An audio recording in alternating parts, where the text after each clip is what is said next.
نصلی علی رسول الکریم اما بعد اعوذ باللہ من الشیطان الرجیم بسم اللہ الرحمن الرحیم الم تر ان اللہ یزجی سحابا ثم یؤلف بینہ ثم یجعلہ رکاما فتری الودق یخرج من خلالہ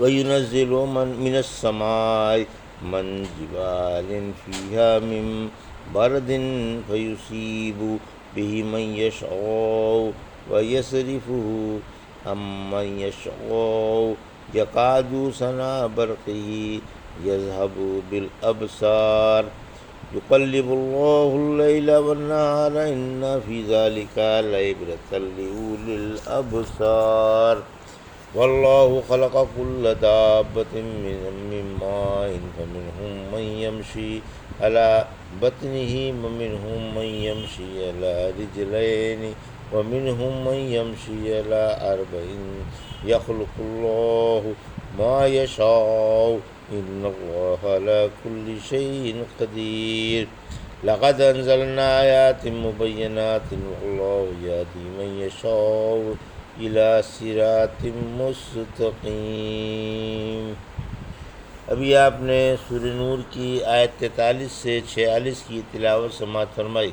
ان آیتوں کا ترجمہ اور تفسیر اس طرح ہے: الم تر ان اللہ یزجی سحابا ثم یؤلف بینہ ثم یجعلہ رکاما فتری الودق یخرج من خلالہ وینزل من السماء من جبال فیہا من برد فیصیب به من یشاء یصرفه عن من یشاء یکاد سنا برقه یذهب بالابصار۔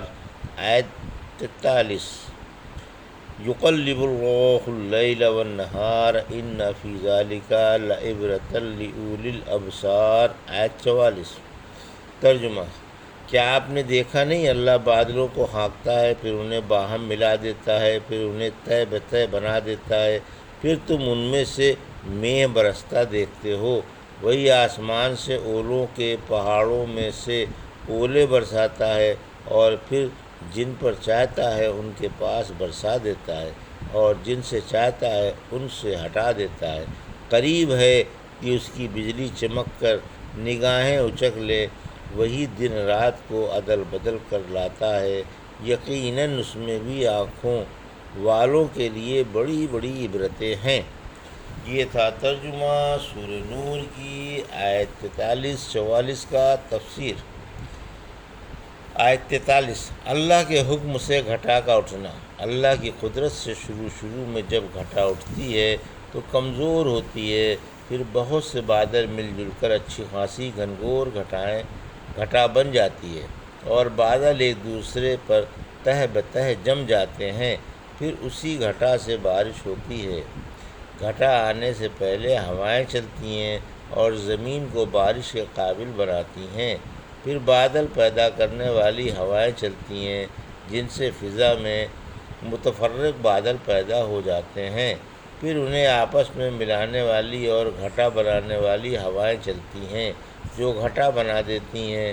جب یہ گھٹا جھک جاتی ہے تو پانی سے بھرپور ہو کر اللہ کے حکم سے برسنے لگتی ہے۔ پھر فرمایا کہ اللہ آسمان سے بادلوں کے پہاڑوں سے پانی اتارتا ہے۔ پھر فرمایا کہ پھر کہیں تو اس گھٹا سے اللہ کے حکم سے بارش ہو جاتی ہے اور کہیں گھٹا بار بار زمین چوم چوم کر چلی جاتی ہے اور ایک بوند تک نہیں گرنے پاتی۔ اس بارش والی گھٹا سے بارش کی دونوں قسمیں سیال و منجمد باعث رحمت بن جاتی ہیں اور کسی مقام کے لوگوں پر دیر سے بارش ہوتی ہے۔ یہ بھی ہو سکتا ہے کہ کہیں تو اولے گرا کر نقصان پہنچا دیا جاتا ہے اور کہیں اولوں کا ایک دانہ بھی نہیں گرنے پاتا۔ اولوں سے پھل جھڑ جاتے ہیں، کھیتیاں برباد ہو جاتی ہیں اور درخت ٹوٹ جاتے ہیں یا سوکھ جاتے ہیں۔ پھر اللہ جن سے چاہتا ہے اپنی مہربانی سے اولوں والی گھٹا ہٹا دیتا ہے۔ پھر فرمایا کہ اللہ کی قدرت دیکھو، انہیں بادلوں کے اندر سے بجلی نکلتی ہے جس کی تیز چمک سے آنکھیں چکا چوندھ ہو کر رہ جاتی ہیں اور دیکھنے والے کی بینائی جاتے رہنے کا خطرہ بھی ہوتا ہے۔ آیت 44، دن رات میں اللہ ہی کا تصرف ہے، یعنی اللہ ہی دن رات میں اپنے اختیار سے تصرف فرماتا ہے۔ کبھی دن چھوٹا رات بڑی، کبھی رات چھوٹی دن بڑا، اور کبھی دونوں برابر ہوتے ہیں۔ حق تعالیٰ اپنے حکم و تسلط سے اور عزت و علم سے ان میں تصرف کرتا رہتا ہے۔ اللہ کی عظمت و کبریائی پر انہیں دن رات کے گھٹنے بڑھنے میں غور کرنے والوں کے لیے بڑی بڑی دلیلیں ہیں۔ دوسری جگہ فرمایا سورہ آل عمران کی آیت 190 سے 194 میں، یقیناً آسمان و زمین کی پیدائش میں اور دن رات کے آنے جانے میں عقل و ہوش والوں کے لیے بڑی بڑی نشانیاں ہیں۔ واللہ خلق کل دابۃ من ماء فمنہم من یمشی علی بطنہ ومنہم من یمشی علی رجلین ومنہم من یمشی علی اربع یخلق اللہ ما یشاء ان اللہ علی کل شیء قدیر۔ آیت 45، ترجمہ، اور اللہ نے ہر جاندار کو پانی سے پیدا فرمایا، ان میں سے بعض تو پیٹ کے بل رینگتے ہیں، بعض دو پیروں پر چلتے ہیں اور بعض چاروں ہاتھ پاؤں پر۔ اللہ جو چاہتا ہے پیدا کرتا ہے، یقیناً اللہ ہر چیز پر کامل قدرت رکھتا ہے۔ یہ تھا ترجمہ آیت 45 کا۔ تفسیر، طرح طرح کی مخلوق اللہ کے غلبے کی دلیل ہے۔ طرح طرح کی مخلوقات دیکھ کر رب کی قدرت کی ہمگیری کا اور اس کے عظیم اقتدار و غلبے کا اعتراف کرنا ہی پڑتا ہے۔ یہ قسم قسم کی مخلوق جن کی طرح طرح کی شکلیں، وضع وضع کے رنگ، جداگانہ حرکتیں، الگ الگ انداز، سکون ایک ہی پانی سے بنائی گئی ہیں۔ پھر سانپ اور اس جیسے جانور تو پیٹ کے بل رینگ کر چلتے ہیں، اور انسان و پرندے دو پیروں پر چلتے ہیں، اور چوپائے اور دیگر حیوانات چاروں پیروں پر۔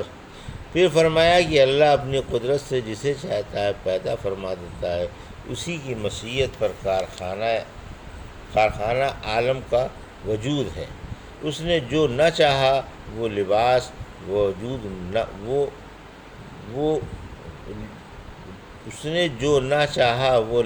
وجود نہ پہن سکا۔ یقیناً اللہ کی قدرت کمال و وسیع ہے۔ لقد انزلنا آیات مبینات واللہ یہدی من یشاء الی صراط مستقیم۔ آیت 46، بلا شبہ ہم نے صاف صاف آیتیں اتاری ہیں اور اللہ جسے چاہتا ہے سیدھی راہ دکھا دیتا ہے۔ یہ ترجمہ تھا آیت 46 کا۔ تفسیر، قرآن میں مصلحت آمیز احکام ہیں۔ ارشاد ہے کہ اس قرآن میں اللہ ہی نے حکمتوں اور مصلحتوں والے احکام اور روز روشن کی طرح چمکنے والی آیتیں اتاری ہیں، اور اصحاب ہوش و حواس کو اور ارباب دانش کو ان کے سمجھنے کی توفیق عطا فرمائی ہے۔ وہ جسے چاہے سیدھی راہ پر لگا دے۔ اللہ پاک ہمیں بھی قرآن پاک کی سمجھ عطا فرمائے، آمین۔ یہ تھا سورہ نور کی آیت 43 سے 46 کا ترجمہ اور تفسیر جو بھی آپ نے سماعت فرمائی۔ بارک اللہ لی و لکم فی القرآن الحکیم ونفعنی وایاکم بآیات الذکر الحکیم۔